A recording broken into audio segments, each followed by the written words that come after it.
el estudio de esta lección, la última de este trimestre de En el Crisol con Cristo, se titula Cristo en el Crisol. O sea, se pone a Cristo, a Jesús en el crisol. Este es el último estudio de esta serie de lecciones y se enfoca en lo que el autor entiende que fue la vida de sufrimiento de Jesús, la vida de Cristo en el crisol, porque vamos a ver que se hace un énfasis absoluto en el sufrimiento, en vez de en los verdaderos aspectos de la vida de Cristo. Y acá tenemos una imagen donde se ve a esta imagen que supuestamente es Jesús en medio del crisol, en medio del fuego ahí, en donde el metal es derretido. Y se pone de versículo de memoria el siguiente, Mateo 27, 46. Cerca de la hora novena, Jesús clamó a gran voz diciendo, Elí, Elí, lama sabactani. Esto es, Dios mío, ¿por qué me has desamparado? ¿Por qué Jesús dijo esto? ¿Qué había pasado con él? Y tenemos que entenderlo viendo qué pasó en toda la historia, en toda la vida de Jesús, para entender qué pasó aquí y por qué Jesús dijo esto. Como pudimos observar claramente durante todo este trimestre, en nuestras lecciones son exaltados el dolor y el sufrimiento como si fuera algo bueno, como si fueran las herramientas que Dios usa para perfeccionarnos. Y en esta semana, en la que Cristo está en el crisol, se exalta hasta lo sumo los sufrimientos de Cristo. Fíjense, en la lección del domingo 18 de septiembre se exalta el sufrimiento que padeció siendo niño. Entonces, se habla de que, a excepción de Adán y de Eva antes de la caída, Jesús fue la única persona sin pecado que vivió en la tierra, con su pureza y con su impecabilidad. Y este es un atributo que Jesús no tenía, pero que Roma le asigna. ¿Por qué? Porque dice que Jesús tenía una naturaleza que no tenía. Pero si Jesús hubiera tenido el atributo de impecabilidad, no podía ser tentado porque no podía pecar. Pero Jesús no tenía impecabilidad. Estuvo inmerso en un mundo de pecado. ¡Qué tortura! Debió haber sido incluso de niño. Entonces, ¿qué dice el autor? Que Jesús de niño era torturado. ¿No? Y bueno, y sigue siendo un montón de cosas para terminar diciendo que debió haber sido sumamente doloroso para él. Como veremos, esto es parte de la imaginación del autor y no tiene nada que ver con la revelación profética de las Escrituras ni con la vida real de Jesús, que creció como un niño normal, siendo protegido por su Dios y Padre, y no en medio del sufrimiento y la tortura. Además, no era una característica del verdadero Jesús la impecabilidad. Como todos los hombres, Jesús podía haber llegado a pecar. Y el mejor testimonio lo dio Satanás mismo, el que creó esta doctrina falsa. ¿Por qué? Porque él tentó a Jesús. Y si Jesús hubiera tenido el atributo de impecabilidad, Satanás no se hubiera tomado ningún trabajo de tentarlo, porque no hubiera tenido ningún sentido. Ahora, después, la lección siguiente, la del lunes, se hace énfasis en él, se exalta el sufrimiento que padeció al ser despreciado y rechazado por los hombres. Lee los siguientes versículos teniendo en mente que Jesús era divino, el creador del cielo y la tierra, y que vino a ofrecerse a sí mismo como sacrificio por los pecados de todo el mundo. ¿Cómo nos ayudan estos versículos a comprender los sufrimientos que Jesús enfrentó aquí en la tierra? A ver, por ser Dios con nosotros, Jesús era hombre, porque si no, no hubiera sido estado con nosotros. Por eso, en su naturaleza, como dice el autor de Hebreos, era un poco inferior a los ángeles. No era superior a los ángeles. No tenía una naturaleza divina. Era totalmente humana. Y como Adán había sido tomado la naturaleza de los hombres y era inferior a los ángeles. Jesús podía ser tentado y fue tentado en todo de acuerdo a nuestras semejanzas, mientras que Dios no puede ser tentado por el mal. Y podía morir, como realmente murió, mientras Dios no puede morir, porque tiene el atributo de inmortalidad, es inmortal. Entonces Jesús, para redimirnos, tuvo que hacerse verdadera oveja. Y después se habla o se exalza el sufrimiento que padeció en el Getsemaní. todo lo que Jesús sufrió. Fíjense, el foco está en el sufrimiento durante sus 33 años en la tierra. No se compara con lo que comenzó a enfrentar en las últimas horas antes de la cruz. Perdóname, acá pone 33 años. ¿De Sí. dónde lo saca?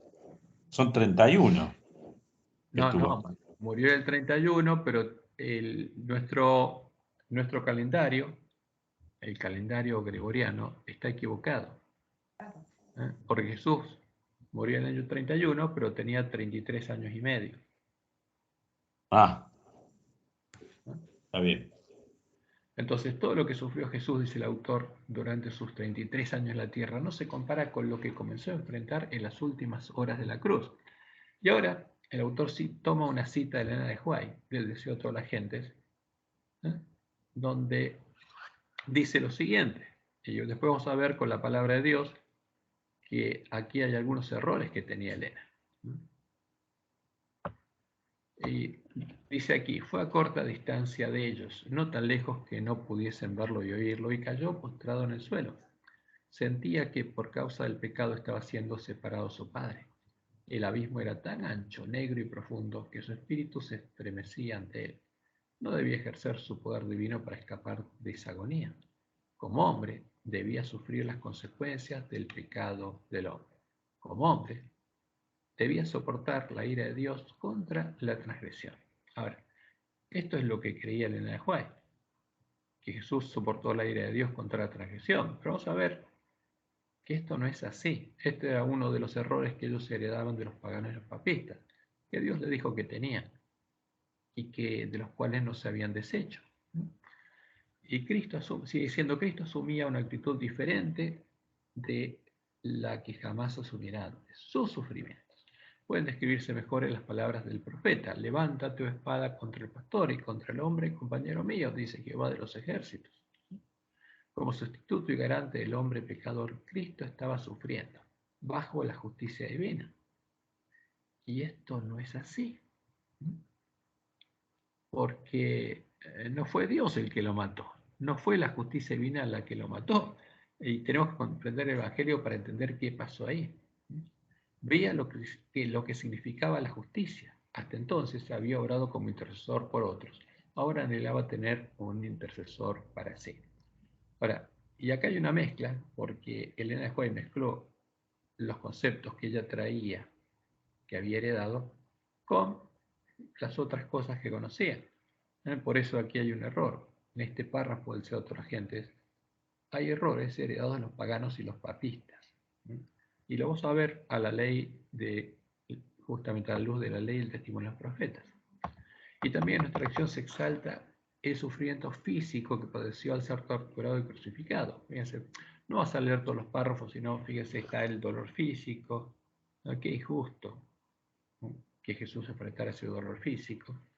Sin embargo, como sabemos, los sufrimientos físicos de Cristo fueron leves en contraste con lo que realmente estaba sucediendo. Esto fue más que el asesinato de un hombre inocente. Y finalmente, se habla del sufrimiento que padeció al soportar la ira de Dios, la justicia de Dios en la cruz. Y vamos a leer este párrafo, que está en la lección del miércoles 21 de septiembre. Evidentemente, lo que estaba sucediendo era mucho más que solo la muerte, por injusta que fuera, de un hombre inocente, según las Escrituras. Y esto es lo triste, porque esto no lo dicen las Escrituras. La ira de Dios contra el pecado, nuestro pecado, se derramó sobre Jesús. Y no es así. No es lo que dice la Biblia. Ahora, ¿por qué tenemos que hacerlo? Porque nuestra vida está en juego, porque el Evangelio es para nuestra salvación. Y lo que tenemos que conocer es el verdadero Evangelio. Y la ira de Dios contra el pecado. Nuestro pecado se derramó sobre Jesús. Y esto no es así. A ver, ¿quién perdonó a Adán y Eva sus pecados? Fue Jehová, su Dios y Padre. ¿Quién perdonó a Abel? ¿Quién perdonaba en el santuario? ¿Quién cargaba los pecados de su pueblo? Entonces, si Dios perdonaba los pecados y se hacía responsable de pagar por ellos, ¿iba a reclamarle algo a su pueblo después? No. ¿Le iba a reclamar a otro por esos pecados que le había perdonado? No. ¿Iba a estar airado contra los pecadores que había perdonado? No. Estos son conceptos romanos. Esto es lo que enseña Roma y no tiene nada que ver con la palabra de Dios. Pero el autor dice, según las Escrituras, que no leyó, la ira de Dios contra el pecado, nuestro pecado, se derramó sobre Jesús.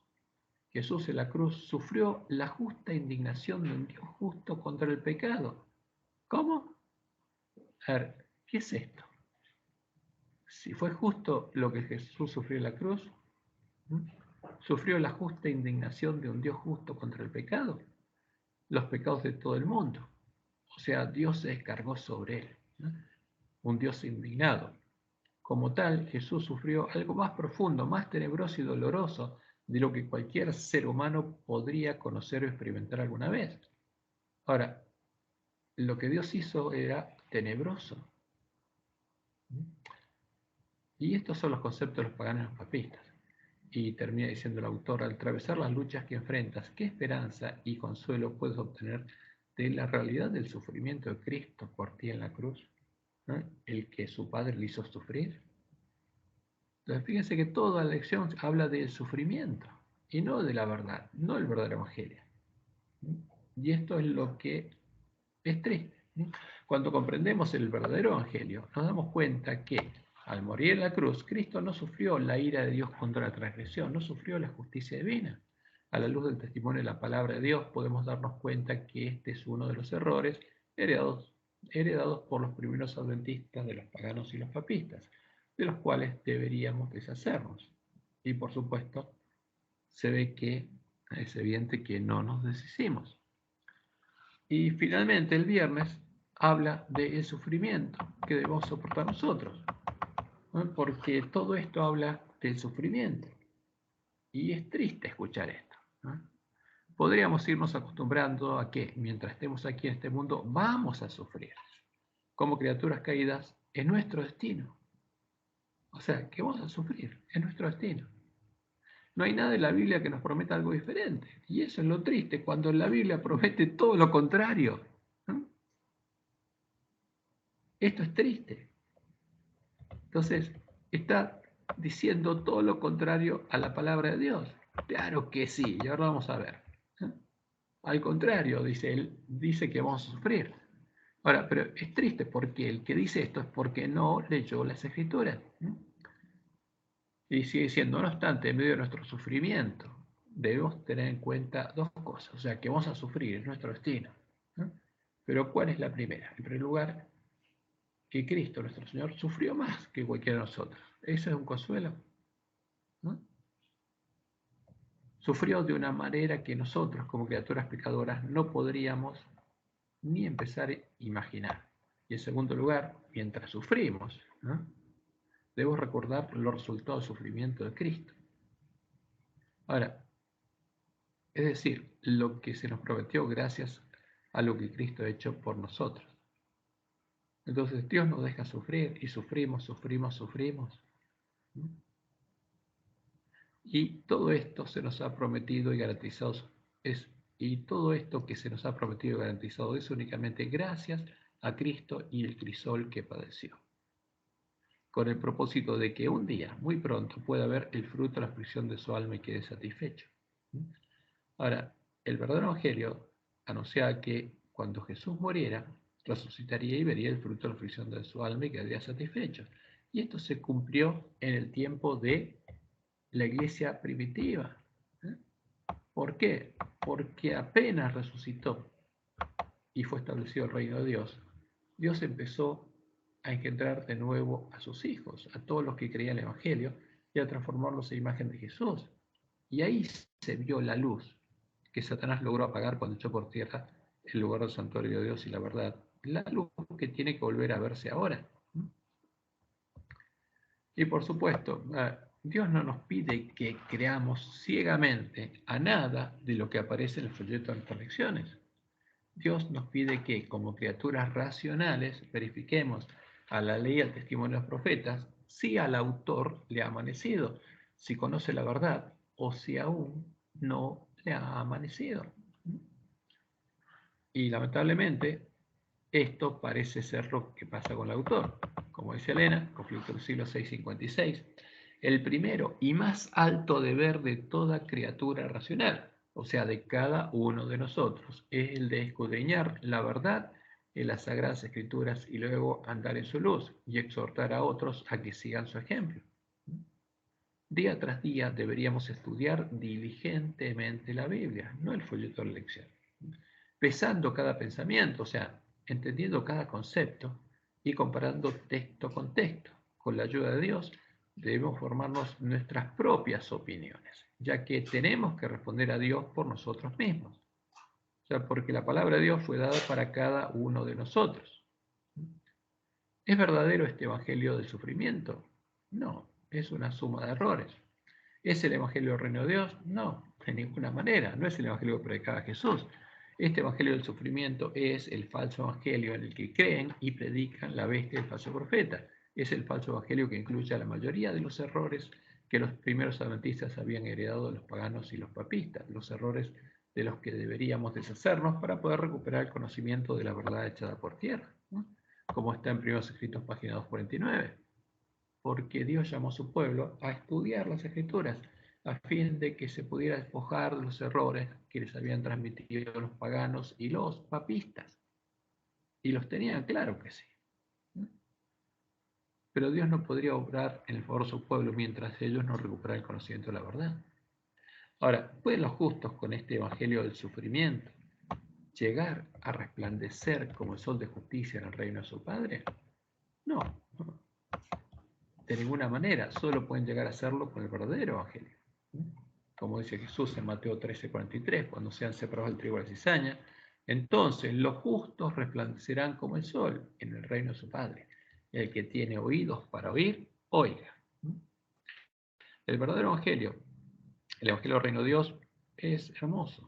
No es lo que está en nuestra colección.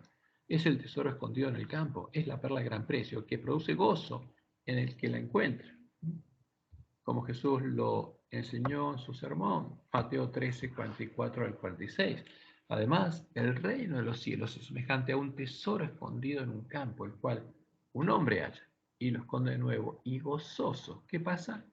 Produce gozo. Por ello va y vende todo lo que tiene y compra aquel campo.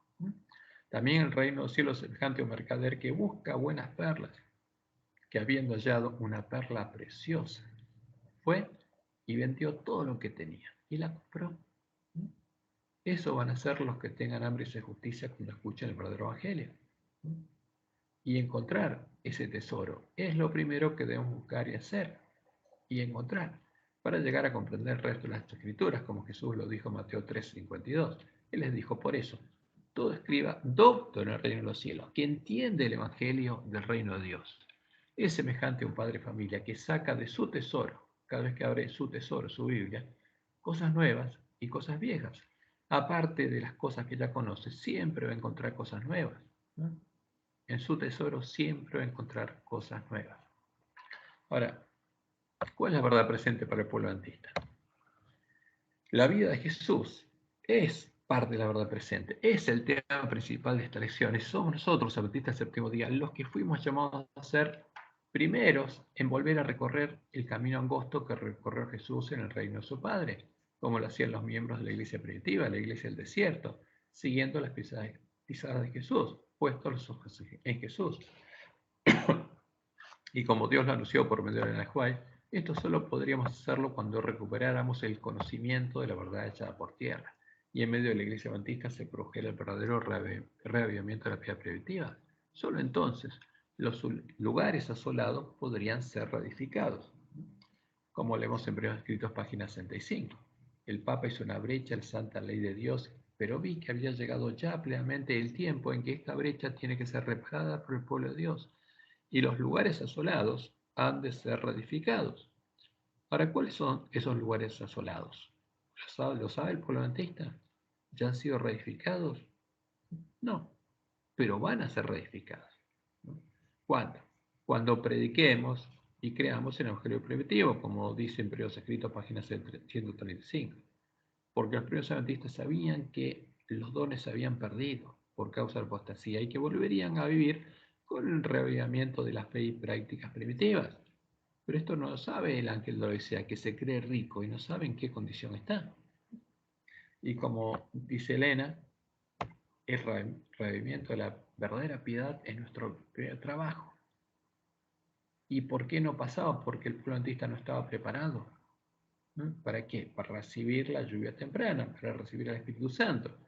Y eso lo dijo en 1858. En 1887 aún no había pasado. Cuando el camino esté preparado por el Espíritu de Dios, vendrá la bendición. Pero antes de que esto sucediera, las palabras proféticas se cumplirían. ¿Qué había anunciado Jesús? Que todas las vírgenes adventistas cabecearían, cerrarían sus ojos a la luz de su lámpara, se dormirían, sucederían todos los eventos que deberían suceder mientras las vírgenes durmieran, y todo el pueblo adventista llegaría a estar en la condición del ángel de la Odisea. Pero cuando llegara el tiempo, cuando empezaran a brotar las hojas de la higuera, cuando se empezaran a cumplir las profecías que anunciarían que esa sería la generación que vería venir al esposo, todas las vírgenes serían despertadas por el clamor de medianoche y verían iluminado el camino angosto que deberían recorrer para estar preparadas y entrar con el esposo a las bodas. ¿Qué verían? El camino que antes no conocían, la puerta del camino, la puerta estaba abierta y que tenían que encontrar, y el camino angosto que no conocían. Y esta es la visión de Elena de White. Lo primero que Dios le mostró a Elena de White, porque es una profecía y una promesa para nosotros. Y dice, ya Dios me ha mostrado el camino que el pueblo adventista ha de recorrer en viaje a la santa ciudad. O sea, de donde estaba el pueblo adventista, tendría que recorrer ese camino angosto hasta llegar a la ciudad de Dios y entrar por sus puertas. Alcé los ojos y vi un sendero recto y angosto trazado muy por encima del mundo. El pueblo adventista andaba por ese sendero en dirección a la ciudad que se veía en su último extremo.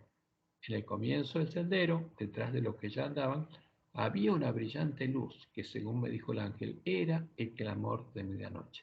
Esta luz brillaba a todo lo largo del sendero, ¿no? Porque el clamor de medianoche tiene que mostrar cuál es la puerta estrecha y cuál es el camino verdadero.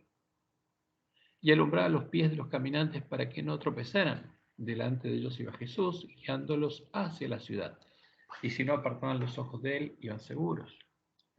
Pero no tardaron algunos, ¿de quiénes? De los que habían entrado por la puerta estrecha y estaban recorriendo el camino angosto, en cansarse, diciendo que la ciudad estaba todavía muy lejos y que contaban con haber llegado más pronto a ella. Entonces Jesús los alentaba, levantando su glorioso brazo derecho, el cual dimanaba una luz que ondeaba sobre la huesta adventista y exclamaba, aleluya, gloria a Jehová. Otros negaron temerariamente la luz que brillaba tras ellos, diciendo que no era Dios quien los había guiado hasta allí, o si perdieron su fe. Pero entonces se extinguió para ellos la luz, sus lámparas se apagaron.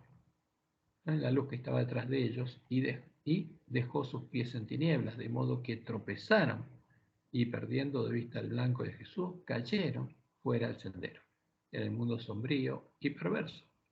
Ahora, esta profecía también se tiene que cumplir. Todo lo que está anunciado se tiene que cumplir, ¿no? La luz que ilumina ese camino es la luz del mensaje del primer ángel, que ahora tiene el Evangelio eterno, porque recuperó el conocimiento de la verdad echada por tierra. Pero antes, ¿quién la tenía, la verdad? Nadie. ¿Quién tenía el Evangelio eterno? Ninguno. Desde que a final del siglo XIII la verdad fue echada por tierra, ningún hijo de Dios tuvo el Evangelio eterno. ¿Quién lo volvería a tener? El pueblo adventista cuando completara su primer trabajo. Y entonces volaría este ángel en medio del cielo, teniendo el Evangelio eterno, para predicarlo a los moradores de la tierra, primero a sus hermanos y después, en el fuerte pregón, a toda nación, tribu, lengua y pueblo, diciendo a gran voz, temed a quién, a Jehová, y dadle gloria, porque la hora de su juicio ha llegado. ¿Y cómo saben que la hora de su juicio ha llegado? Por la señal de los tiempos que vieron. Y adorad a aquel que hizo el cielo y la tierra, el mar y las fuentes de las aguas, ¿no? ¿Y cuál va a ser el fruto de esta predicación? Que va a haber 144.000 sellados que van a estar con Jesús en la cima del monte Sión y van a tener el nombre de Dios y el Cordero escrito en la frente. Y el santo, el verdadero Jesús, es el camino angosto que recorrerían los primeros 144.000 sellados. las primicias de la esposa del Cordero, hasta llegar a la ciudad de Dios, y Él es la puerta abierta, la puerta estrecha, a la que el pueblo adventista debería buscar y encontrar para poder entrar al reino de Dios y empezar a recorrer el camino angosto siguiendo las pisadas de Jesús. Por eso Jesús en su sermón del Sermón del Monte, un sermón profético, anunció esto, que en nuestro tiempo habría dos puertas. Estaría la puerta ancha y el camino espacioso que lleva la producción, y muchos serían engañosos y entrarían por ellas. Y Él nos dice, no entren por esa puerta, entren por la puerta estrecha, porque estrecha es la puerta y angosto el camino que lleva la vida, y pocos son los que la hallan. Hay dos puertas por las que se entra a dos lugares distintos, y hay dos caminos. Y esos dos caminos llevan a dos lugares distintos. Y la verdadera puerta es la que aparece en Salmo 118. Abridme las puertas de la justicia, entraré por ellas, alabaré a Jehová. Esta es puerta de Jehová, por ella entrarán los justos. Porque esa puerta se abriría cuando llegara y comenzara el año de la buena voluntad de Jehová. Y Jesús dice, yo soy la puerta. El que por mí entrare será salvo. Y después Jesús dice, yo soy el camino y la verdad y la vida. Nadie viene al Padre, a Jehová, sino por mí. Yo soy la puerta de Jehová. Ahora, esa es la puerta que tenemos que encontrar. Porque por la otra no se entra al templo de Jehová. Se entra en la sinagoga de Satanás. Como Dios le mostró a Nehuay, esta puerta y este camino están íntimamente relacionados con el verdadero santuario, con el templo de Jehová, nuestro Dios y Padre, cuya puerta está abierta y se cerrará cuando finalice el tiempo de la gracia y llegue el día en el que Dios juzgará a la última generación de su pueblo. Porque como Dios lo mostró en las fiestas solemnes de Jehová, cuando llega el día de la expiación, ya acabó el continuo. Porque el día 9, la puesta del sol, termina el continuo, es quitado el continuo, y llega el día de la expiación, el día en que Dios juzgará a la última generación de su pueblo. Está hablando de los que serán juzgados estando vivos. Primeros escritos, página 250, segunda visión de la Anahuaya acerca del santuario, donde Dios le mostró cosas que nos ayudarían a comprender la verdad. Dijo el ángel, ¿ha fallado la palabra de Dios? ¿Ha faltado Dios en cumplir sus promesas? No, ha cumplido cuanto prometió. Jesús se ha levantado a cerrar la puerta del lugar santo del santuario celestial, porque ellos creían que Jesús la había cerrado. No, se ha levantado a cerrar la puerta. ¿Por qué?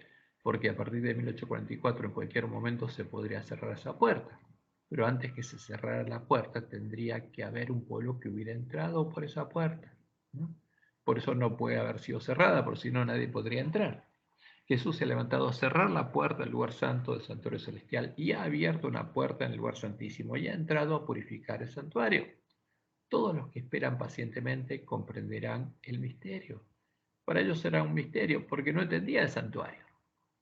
Pero justamente los que esperaran pacientemente comprenderían el verdadero evangelio y tendrían el evangelio eterno. Y comprenderían claramente la profecía del santuario. Y después algunos párrafos de lo que ella vio. Jesús dijo a los ángeles que todos cuantos lo hallaran. ¿Qué tenían que hacer los hombres? ¿Hallar a quién? A Jesús. ¿Lo habían hallado los primeros adventistas? No, no.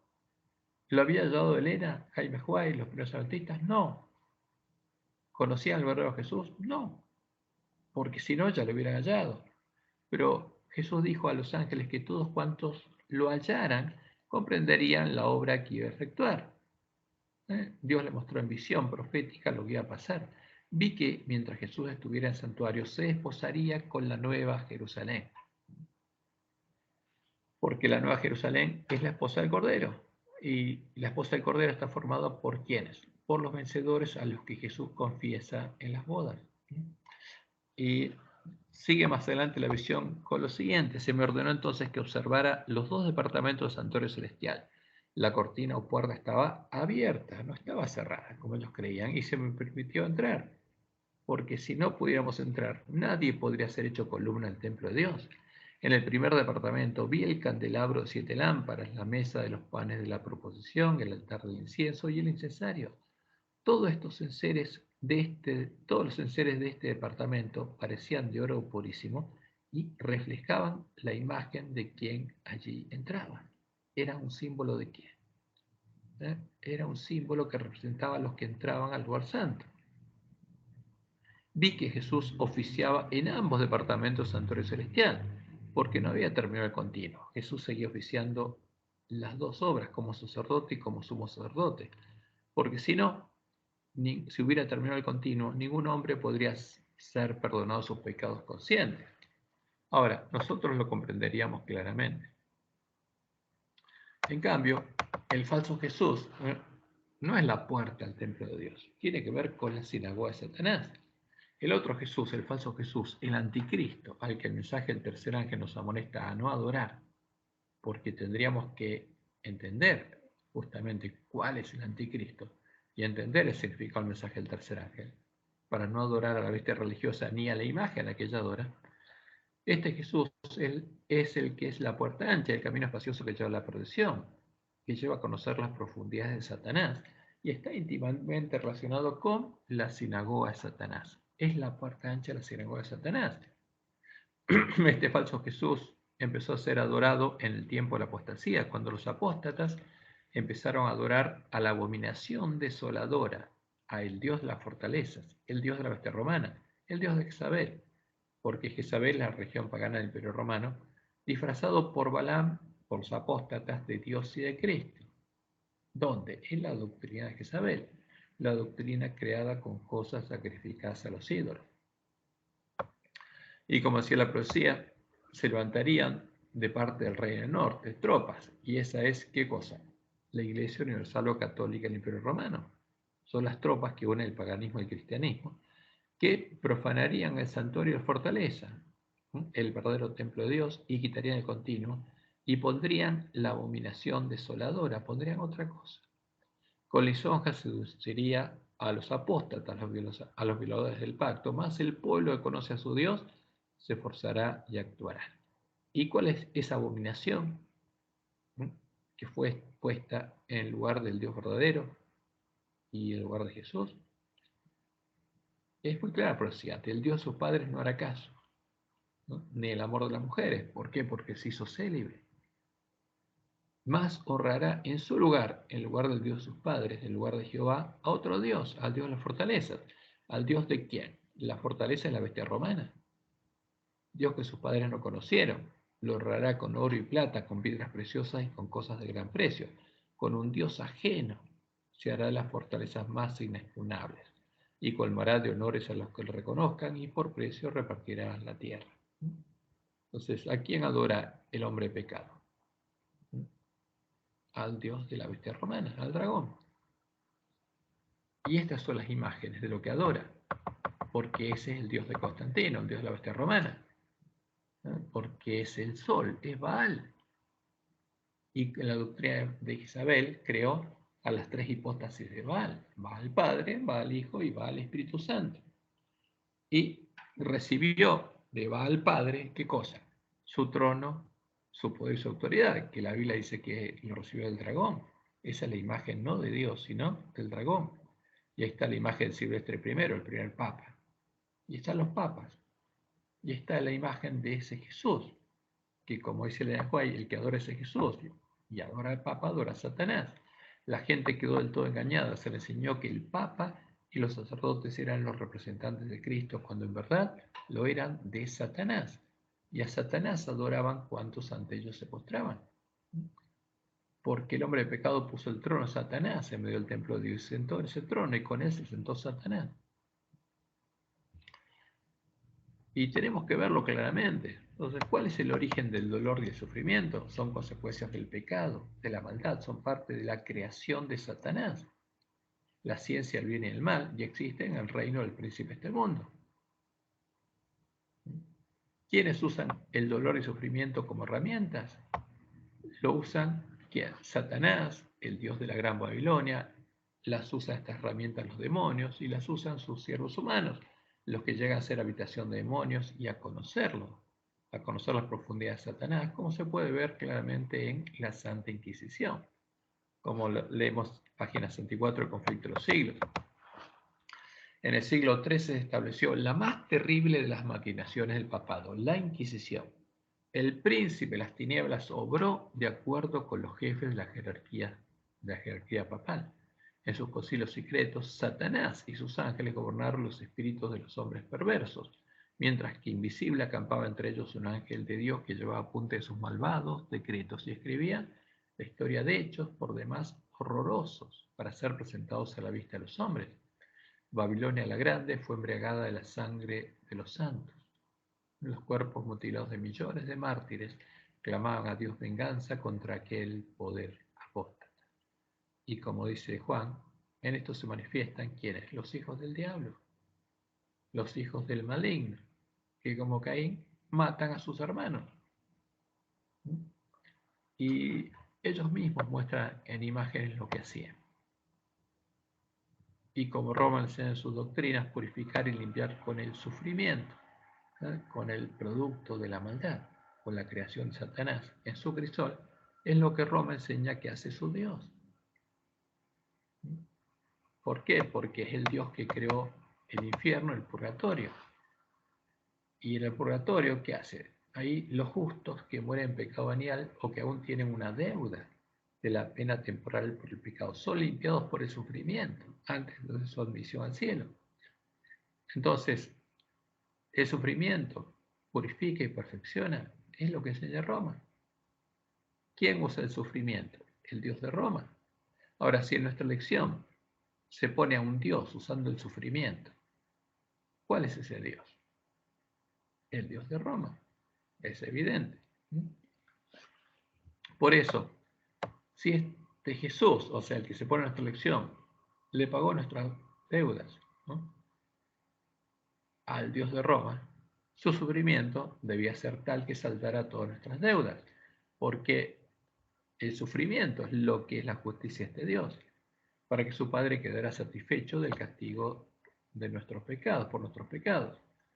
Y vemos que en el libro de la Trinidad, nuestros teólogos reflejan a este Dios, a un Dios ofendido y airado, que buscaba que su justicia fuera satisfecha con la muerte de los pecadores y que no dudó en matar a Jesús para satisfacer sus ansias de venganza, de castigo, de muerte, la cual es su justicia. Fíjense la imagen que aparece en los folletos de esta lección. Zeus lanzándole un rayo al pecador Jesús, por eso en el medio y sufriendo el castigo de Zeus. Y dicen los autores de nuestra lección, nosotros insistimos en que la amante justicia de Dios necesitaba ser satisfecha por la muerte de Cristo como un castigo por el pecado. ¿Qué dicen? Que la justicia es el castigo y que este Dios, ¿no?, tenía que satisfacer su justicia matando a Jesús. ¿Es este el Dios verdadero? ¿Es esta su justicia? No, de ninguna manera.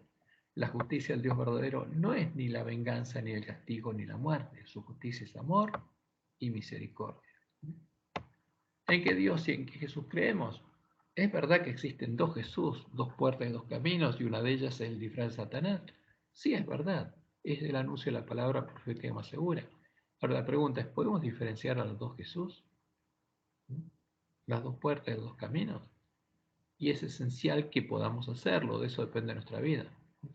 Por eso, para poder predicar plenamente el mensaje de los tres ángeles, nosotros deberíamos buscar y encontrar al santo, el verdadero Jesús, y diferenciarlo claramente del falso Jesús.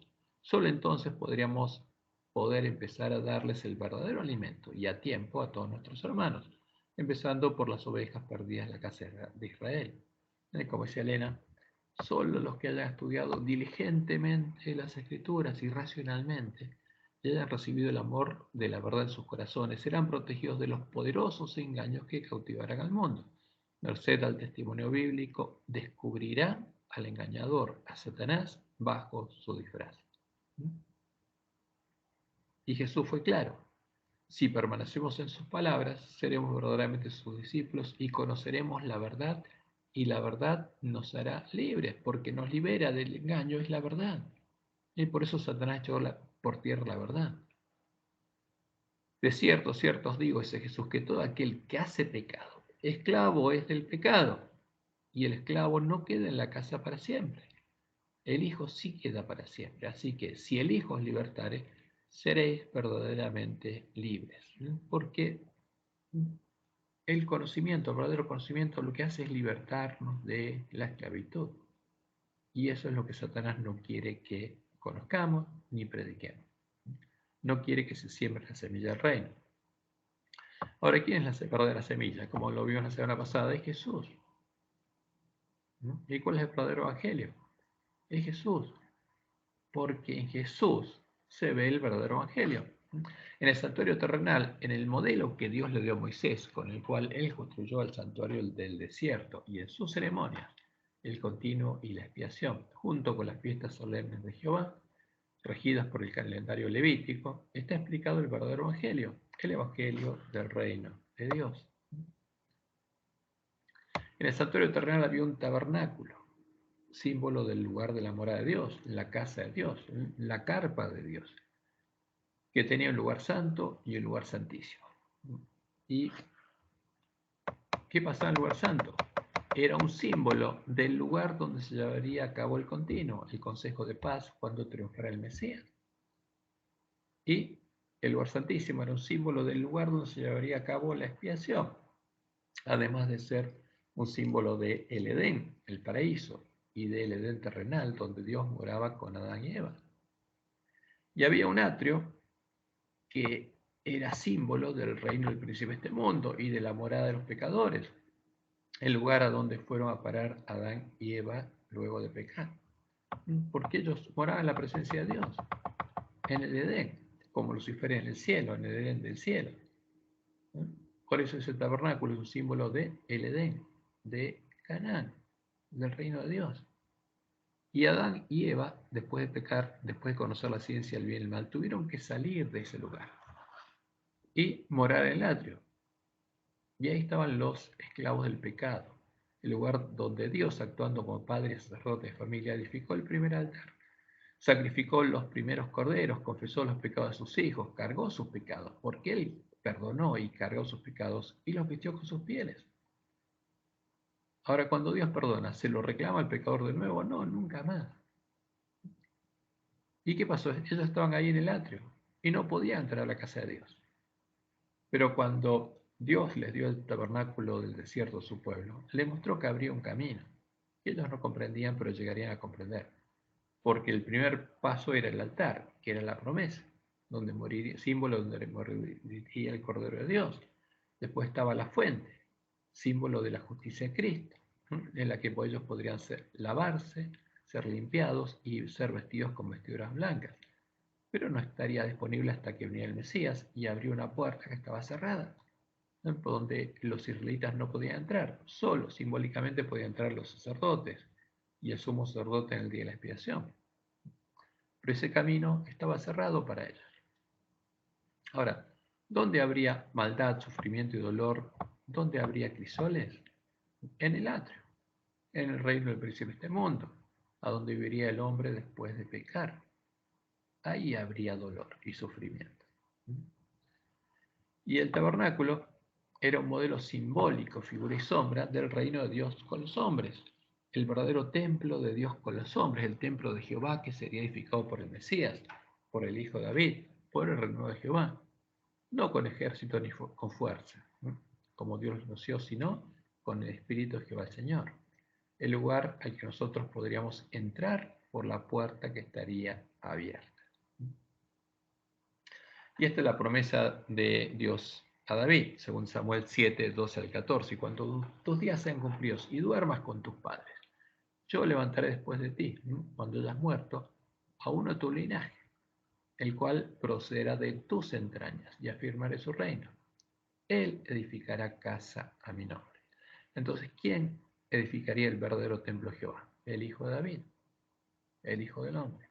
Y yo afirmaré para siempre el trono de su reino. Yo le seré al Padre y él me será a mi Hijo. Sería el Hijo de Dios y el Hijo del Hombre. Y a Zacarías, por medio de Zacarías 3, 8 y 9, Dios le anunció a los que estaban reedificando el templo de Jerusalén lo que le haría.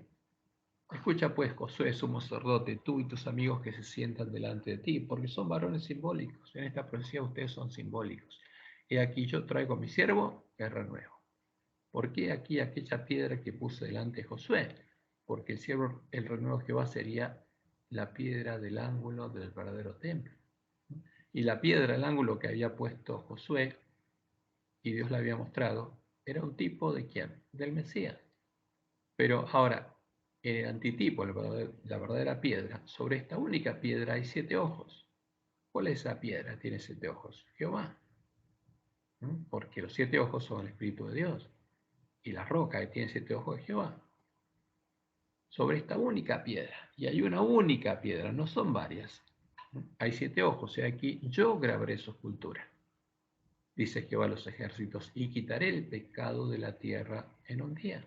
O sea, una vez que lo haya perfeccionado, va a llegar a ser mi cordero. Y con él quitaré el pecado de la tierra en un día. Y después sigue la profecía, Zacarías 6, del 12 al 13. Y la verdad es diciendo, así ha hablado Jehová de los ejércitos, diciendo, he aquí el varón, el hombre, cuyo nombre es el renuevo, el cual brotará de sus raíces. ¿De quién brotaría? De Jehová. El renuevo de Jehová. Y edificará el templo de Jehová. Este es el Mesías, que Dios le prometió a David. Él edificará el templo de Jehová. Y Jehová llevará gloria y se sentará y dominará en su trono, y habrá sacerdote a su lado, y consejo de paz habrá entre ambos. Entonces, en este nuevo templo se llevaría a cabo el continuo. ¿Y cómo sería edificado? Como Dios le mostró a Zorobabel en Zacarías 4:6, no con ejército ni con fuerza, porque ellos estaban edificando el templo con ejército de hombres y con fuerza de hombres, pero Jehová le dice, sino con mi espíritu, ha dicho Jehová de los ejércitos. Y cuando Juan bautizó a Jesús, ¿qué dijo? Yo la verdad los bautizo con agua. Más, ¿quién? El Mesías. Él los bautizará en Espíritu Santo y fuego. Porque esa es la obra de Jesús. ¿Cómo edifica Jesús el templo de Jehová? No con ejército ni con fuerza, sino con el Espíritu de Jehová el Señor, bautizando en Espíritu Santo y fuego, al que conoce la verdad y desea ser hecho parte del templo de Dios. Y en Hebreos 3, 5 y 6, porque esta profecía se estaba cumpliendo, dice el autor de Hebreos, y Moisés a la verdad fue fiel en toda la casa de Dios, como siervo para testimonio de lo que se iba a decir, pero Cristo, como hijo sobre su casa, la cual casa somos nosotros. O sea, ¿cuál era el templo? Dice el autor de Hebreos, nosotros. Esos son los lugares que fueron asolados. El templo de Jehová que fue echado por tierra, cuando la gran ramera logró asesinar a todo el pueblo que conocía a su Dios. ¿No? Si retenemos firme hasta el fin la confianza y el gloriarnos en la esperanza. Por eso, como dice el autor de Hebreos, había un camino nuevo y vivo. Una vez que se cumplió la profecía del altar, todo lo otro, todo lo simbólico se convirtió en lo real. Y lo real reemplazó a lo simbólico. Y ahora todo estaba disponible. Ya había un camino nuevo y vivo que el pueblo de Dios podía recorrer para morar en la presencia de Dios. Porque Cristo había muerto ¿dónde? Fuera del templo de Dios, en el atrio. Lo estábamos nosotros. ¿Para qué? Para nosotros pudiéramos morar donde Él vivía, en la presencia de Dios. Porque Él era el primer hombre que había sido hecho parte del templo de Jehová. Ahora, ¿qué proclama el verdadero evangelio? Proclama la libertad de la esclavitud del pecado y del reino del príncipe de este mundo. La libertad para entrar al reino de Dios, comer del fruto del árbol de la vida y beber del agua de la vida gratuitamente. Eso es lo que proclama el verdadero evangelio. Y Jesús empezó a anunciar lo que decía Isaías 61, 1 y 2. El Espíritu de Jehová el Señor está sobre mí porque me ungió Jehová. Y no es el único que predicaría esto. Todos sus hermanos, todos los que ejercieran el Evangelio de Reconciliación predicarían lo mismo.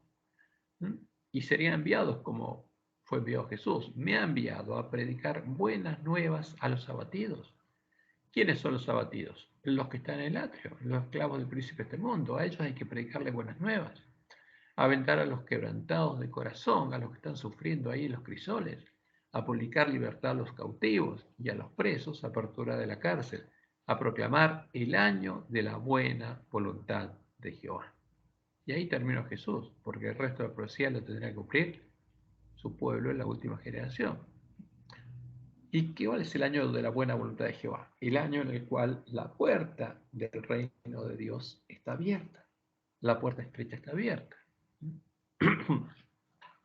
Y por eso en Apocalipsis 22, 14 al 17, en el tiempo de la última generación, tendremos que anunciar que esa puerta está por cerrar. ¿Para qué? Para que el que quiera pueda entrar por ella, ¿no? Y esto, Apocalipsis 22, 14 y 17, es lo que va a ser la esposa del Cordero en el tiempo de angustia. Bienaventurados los que lavan sus ropas para tener derecho al árbol de la vida y para entrar por las puertas en la ciudad. Y el espíritu y la esposa dicen, ven, tiene que haber esposa. ¿Y cuál es la esposa? La que recorrió el camino angosto y llegó al final del camino, entró por las puertas de la ciudad de Dios y es parte de la ciudad de Dios y tiene escrito en la frente el nombre de la ciudad de Dios. Y el espíritu y la esposa dicen, ven, y el que oye, diga, ven. Estos son los obreros de la hora undécima, que van a recibir la misma paga que los otros obreros, van a ser hechos parte de la esposa del Cordero. Y el que tiene sed, venga, y el que quiera, tome del agua de la vida gratuitamente, porque es gratis. Dios no le cobra a nadie. ¿Habría maldad, sufrimiento y dolor? ¿Habría crisoles en el reino de Dios? No, no serían parte del reino de Dios. Él nos haría descansar de nuestros malos caminos y de los sufrimientos que nos causan nuestros propios pecados en el atrio, y nos haría el bien. Nos restauraría su imagen, a imagen de Jesús, para que fuéramos sus hijos y hermanos de Jesús, para el que Él sea el primogénito entre muchos hermanos. Este sería el fruto del Espíritu. Como Jehová lo anunció en Isaías 55, 1 al 3. A todos los sedientos, venid a las aguas. Y a los que no tienen dinero, venid, comprad y comed. Venid, comprad sin dinero y sin precio, gratis. Ahora, ¿Dios le va a cobrar algo a alguien? No. Vino y leche. ¿Por qué gastáis el dinero en lo que no es pan y vuestro trabajo en lo que no sacia? Oídme atentamente y comed del bien. ¿De qué?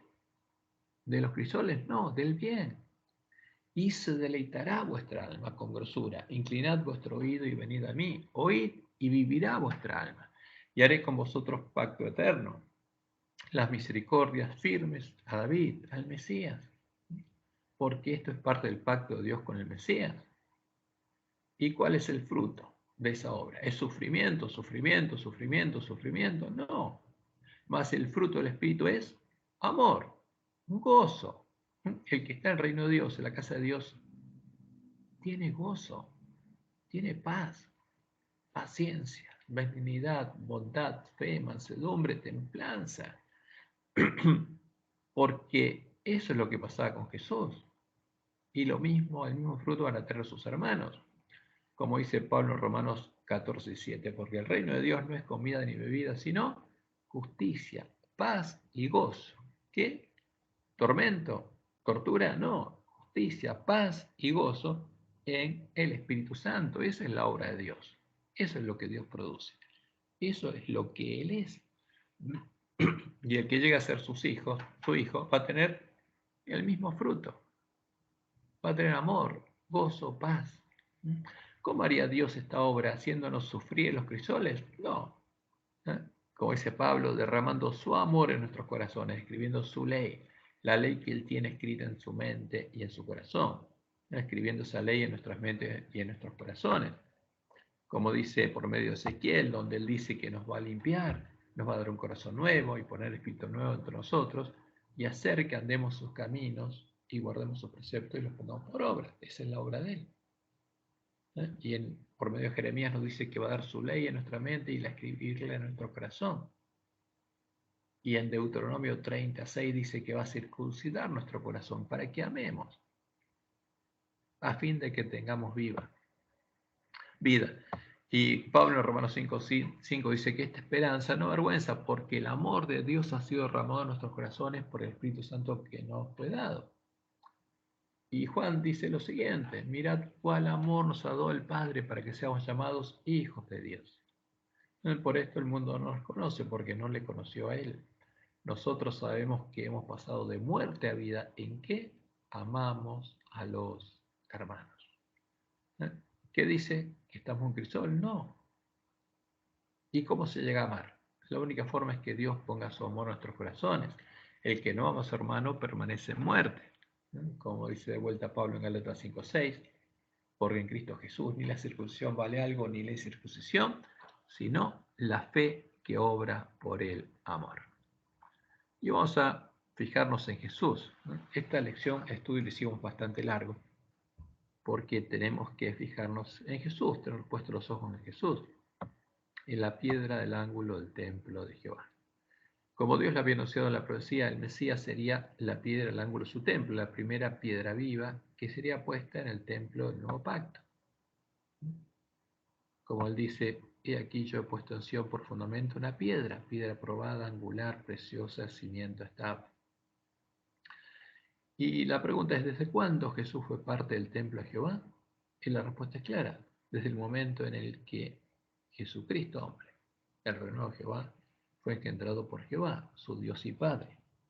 Como leemos en Salmos 2, 6 al 7. Yo he puesto mi rey sobre Sión, mi santo monte, yo publicaré el decreto. Jehová me ha dicho, mi hijo eres tú, yo te he engendrado hoy. ¿Desde cuándo era el Hijo de Dios? Desde que Dios lo engendró. Desde ese momento era parte del templo de Jehová. Era la piedra del ángulo del templo de Jehová. ¿Dónde creció y pasó su vida Jesús? Jesús creció siendo parte del templo de Jehová, su Dios y Padre, recibiendo el verdadero alimento, alimentándose de toda palabra que sale de la boca de Dios, mientras su Dios y Padre escribía su ley en su mente y en su corazón, como leemos en Isaías 7, 14 y 15, porque esta es una de las promesas al Mesías. Por tanto, el Señor mismo os dará señal. He aquí que la Virgen concebirá y dará a luz un hijo y llamará su nombre Emmanuel, Dios con nosotros. ¿No? Como dice Isaías 9:6, Dios fuerte, Padre eterno. Ahora, este niño comerá mantequilla y miel hasta que sepa desechar lo malo y escoger lo bueno. O sea, Dios está prometiendo que va a recibir un alimento especial y no se va a contaminar como nosotros. Hasta que llegue a ser adulto y responsable ante la ley, hasta que sepa desechar lo malo y escoger lo bueno. Y eso en el tiempo de Jesús era los 12 años, cuando Jesús sería responsable ante la ley. Y como dice Lucas 2:40, y el niño crecía y se fortalecía y se llenaba de sabiduría, porque no era un Dios omnisapiente, era un hombre. Dios se había hecho hombre y se llenaba de sabiduría y la gracia de Dios era sobre él. ¿Y cómo aprendía sabiduría? Con la palabra de Dios. Y después de los 12 años, como lo dice Lucas 2:52, y Jesús crecía en sabiduría y en estatura y en gracia para con Dios y los hombres. ¿Habla la palabra de Dios de dolor y sufrimiento en la infancia de Jesús? No. Lo que nos dice es que Satanás no lo pudo tentar hasta que él estuvo preparado e inició su ministerio. Y eso lo encontrás en Mateo 4. Entonces Jesús fue llevado por el Espíritu al desierto para ser tentado por el diablo. Y después de haber ayunado 40 días y 40 noches tuvo hambre. Y vino a él el tentador. Ahí vino a él el tentador y le dijo, si eres hijo de Dios, di que estas piedras se conviertan en pan. ¿Qué le dijo? Si eres un Dios y tenés poder, di que estas piedras se conviertan en pan. ¿Y qué le contestó Jesús? No, soy hombre. Y él respondió y dijo, escrito está, no solo de pan vivirá el hombre, soy hombre, sino de toda palabra que sale de la boca de Dios. Yo soy quién? El hombre, que tiene que dar su vida por sus hermanos.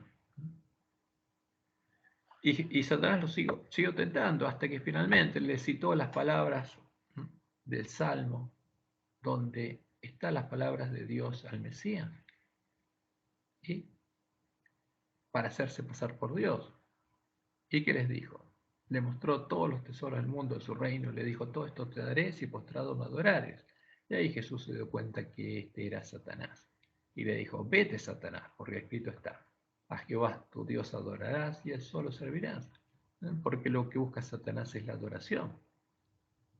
Y por eso quiere tomar el lugar de Dios y de Cristo. ¿Cuál era la preparación necesaria para que Jesús empezara su ministerio? Como lo anunciaba la profecía, la preparación necesaria es la misma preparación que deberán tener los 144.000 sellados antes de empezar su ministerio en tiempo de angustia y poder resplandecer como el sol en el reino de su Padre. Tenía que tener escrita la ley de Dios en su mente y en su corazón. Y eso está anunciado en Salmos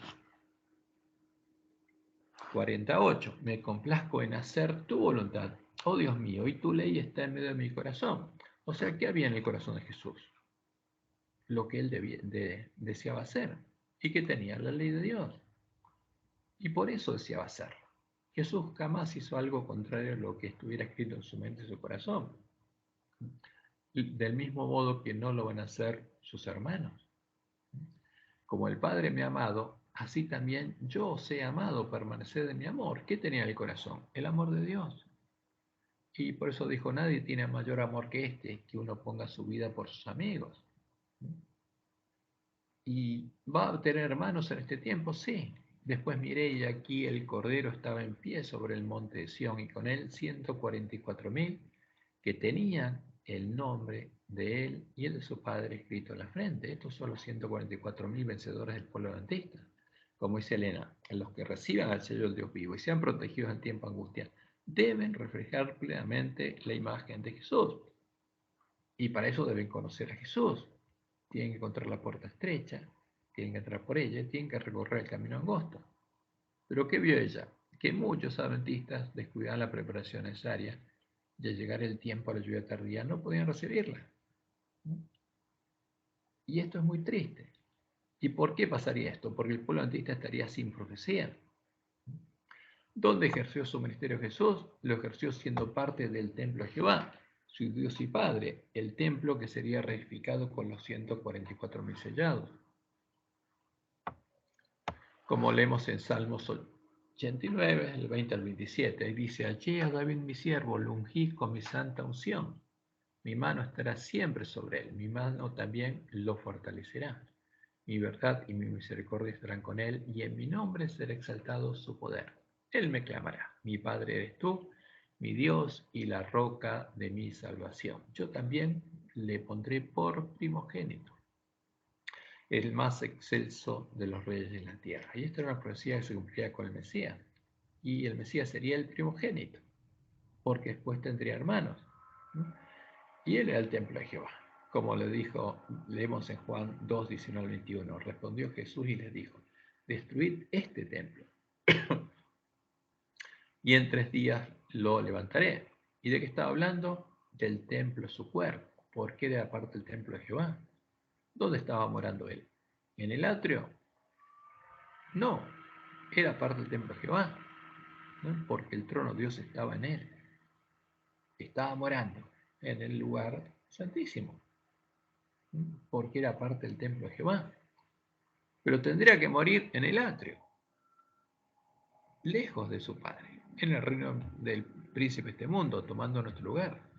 Y eso es lo que tenemos que entender, eso es lo que pasó, ¿no? Cuando Jesús murió.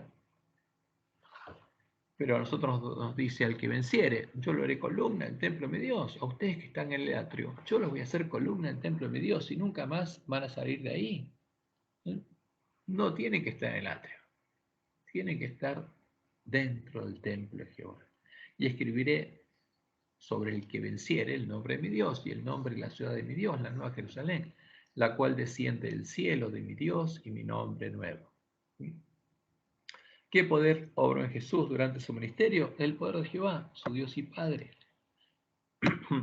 Como le dijo Nicodemo, o sea, porque cuando habló con él, le dijo, Rabí, sabemos que has venido de Dios como maestro, porque nadie puede hacer estas señales que tú haces si no está Dios con él, si no las hace Dios.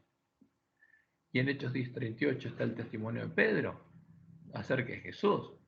Dice, como Dios ungió con el Espíritu Santo y con poder a Jesús de Nazaret, y este anduvo haciendo bienes y sanando a todos los oprimidos por el diablo, a todos los que estaban en el atrio, porque Dios estaba con él. O sea, Jesús estaba en medio de los pecadores, en medio del reino del príncipe de este mundo, pero no era parte del reino del príncipe de este mundo, era parte del templo de Jehová, era parte del reino de los cielos. Y en Lucas 5:17 leemos: aconteció un día que él estaba enseñando y estaban sentados los fariseos y doctores de la ley, los cuales habían venido de todas las aldeas de Galilea y de Judea y Jerusalén, y el poder del Señor estaba con él para sanar. Y como dijo Jesús, porque el que me envió conmigo está. No me ha dejado solo el Padre, porque yo hago siempre lo que le agrada. Siempre hago la voluntad de Dios. Y si no hago las obras de mi Padre, no me creáis. Mas si las hago, para que no me creáis a mí, creed a las obras, para que conozcáis y creáis que el Padre está en mí y yo en el Padre. Y después le dijo a sus discípulos: el Padre que mora en mí, Él hace las obras. Y cuando también les dijo que ellos lo iban a dejar solo, les dijo: más no estoy solo, porque el Padre está conmigo. Ahora, ¿qué pasaría? Jesús oró: si es posible, pase de mí esta copa. Y después que se decidió a ir adelante, ¿qué le dijo a sus discípulos? Me van a dejar, pero ¿voy a estar solo? No, el Padre está conmigo. ¿Hasta cuándo estaría con Él? ¿No? Hasta que Él tuviera que morir en el atrio. Y para que Jesús estuviera en el atrio, Jehová tendría que cargar nuestros pecados en Él, en el atrio, y dejarlo, para que Jesús quede en el atrio. Ahora, ¿cómo sabía Jesús cuál era la obra que debía realizar? Por la enseñanza y la revelación de su Dios y Padre, del mismo modo en el que lo haría con todos sus hermanos, como estaba anunciado en Isaías 50. Jehová el Señor me dio lengua de sabios para saber hablar palabras al cansado. Despertará mañana tras mañana, despertará mi oído para que oiga como los sabios. ¿Por qué Jesús tenía oídos para oír? Porque Dios le daba oídos para oír. Jehová el Señor me abrió el oído y yo no fui rebelde ni me volví atrás. O sea, cuando entendió las palabras recién, ¿las guardó? Sí. Di mi cuerpo a los heridores y mis mejillas a los que me besaban la barba. No escondí mi rostro de injurias y disputos, porque Jehová el Señor me ayudará. Por tanto, no me avergoncé. Por eso puse mi rostro como un pedernal y sé que no seré avergonzado. ¿Hasta qué momento estuvo Dios con Jesús? Hasta el momento que lo tuvo que dejar en el atrio. Hasta que dejó de ser parte del templo de Jehová y murió como el Cordero de Dios cargando nuestros pecados. Murió en el reino del príncipe de este mundo para redimirnos de la esclavitud. ¿Y qué dijo Jesús? Que como a él lo enseñaba su Padre, nosotros también. Ninguno puede venir a mí si el Padre que me envió no le trajere, y yo le resucitaría en el día postrero. Escrito están los profetas, y serán todos enseñados ¿por quién? Por Jehová, por Dios. Así que todo aquel que oyó al Padre y aprendió de él, viene a mí. ¿Quién nos lleva a Jesús? El Padre.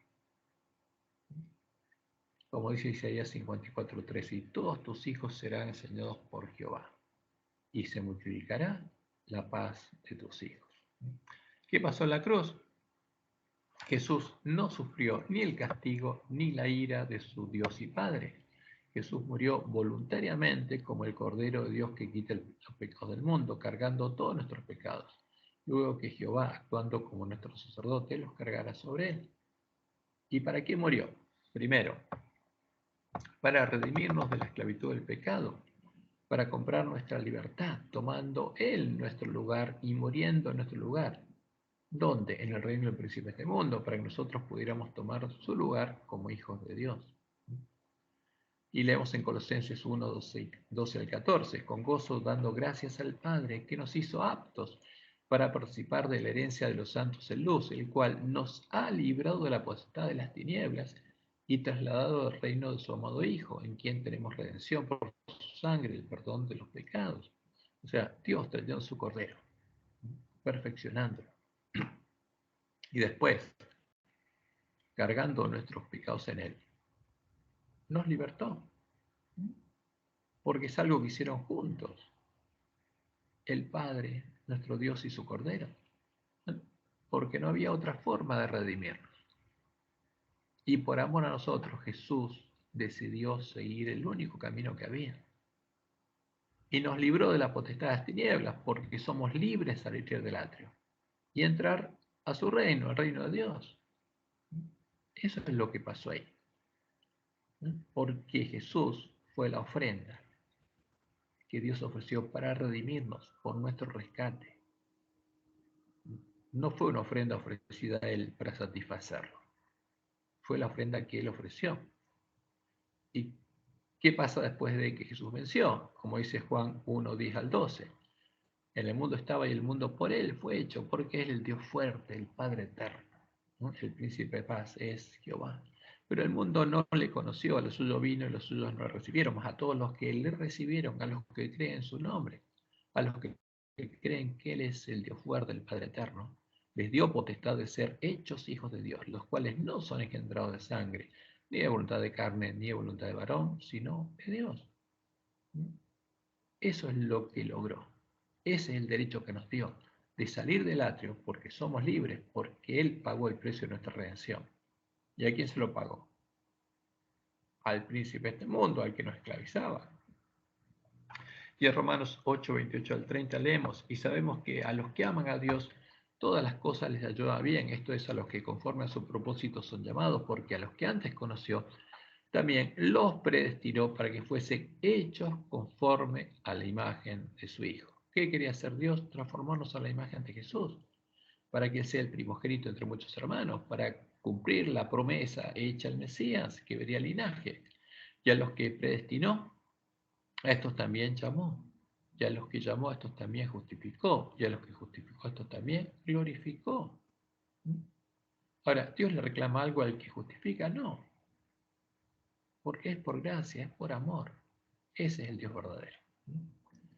Y además Jesús murió para que Jehová, su Dios y Padre, pudiera ser declarado justo en su juicio, para que el santuario pueda ser purificado en el día de la expiación, porque es nuestro Dios y Padre el que perdonó y perdona por misericordia y por gracia gratuitamente a todos nuestros pecados en su santuario, haciéndose Él responsable de pagar por ellos, como se lo dijo a sus hijos en Isaías 43, 23 al 25.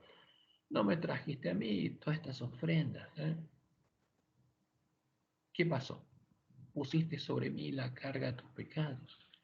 Me fatigaste con tus maldades. Yo soy el que borro tus rebeliones por amor de mí mismo y no me acordaré de tus pecados. Yo te los perdono y nunca más te los voy a reclamar. A nadie se los voy a reclamar. Yo voy a pagar. Y David, sabiendo lo que iba a pasar, y sabiendo que Dios tenía que perdonarlo y ser justo cuando lo perdonaba, y que el camino a gracia indicaba que él tenía que arrepentirse y pedir perdón de sus pecados para que Dios pudiera perdonarlo, hizo esta oración: ten piedad de mí, oh Dios, conforme a tu misericordia, conforme a la multitud de tus piedades, borra mis rebeliones, lávame más y más de mi maldad y límpiame de mi pecado, porque eso es lo que Dios hace. Y lo hace gratuitamente. Límpiame de mi pecado, porque yo reconozco mis rebeliones y mi pecado está siempre delante de mí. Contra ti solo he pecado y hecho lo malo delante de sus ojos. ¿Y por qué confesaba esto? Para que seas reconocido justo en tu palabra y tenido por puro en tu juicio. Porque David sabía que Dios perdonaba y después tenía que pagar, iba a ser juzgado. Porque Dios iba a ser juzgado en lugar de él. Como dice Isaías 5:16, pero Jehová de los ejércitos será exaltado en juicio, y el Dios santo será santificado con justicia. Y en Levítico 16, del 8 al 9, es claro, y echará suertes Aarón sobre los dos machos cabríos, cuando el día de la expiación, una suerte por Jehová y la otra suerte por Azazel. Uno representa a Jehová y el otro a Satanás. Y hará traer Aarón el macho cabrío sobre el cual cayere la suerte por Jehová, y lo ofrecerá en expiación. ¿Por qué? Por los pecados del pueblo, para que los pecados que Dios perdonó estén en el santuario puedan ser quitados del santuario, y el santuario pueda ser purificado. Entonces, ¿quién necesitaba que muriera el cordero? Dios necesitaba que muriera su cordero. ¿Para qué? Para pagar por los pecados que le había perdonado a su pueblo. no para que alguien le pagara a él, para él pagar, ¿no? Y para que el santuario pudiera ser purificado, para que él pudiera ser declarado justo en su juicio. Esa es la verdad. Y eso es lo que pasó en la cruz. Y nosotros sabemos que la puerta del templo de Jehová está aún abierta. Y somos nosotros los que debemos decidir por qué puerta vamos a entrar. Si por la puerta estrecha o por la puerta ancha. Ese es el sentido del mensaje que Dios le dio al pueblo adventista.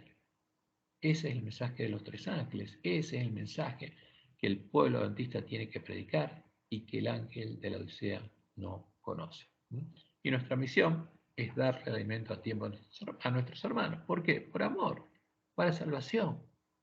Porque la salvación es gratuita y está disponible. Pero la puerta de la gracia se está por cerrar. Que Jehová te bendiga y te guarde y te guíe a toda verdad y que tengas un hermoso y feliz sábado. Qué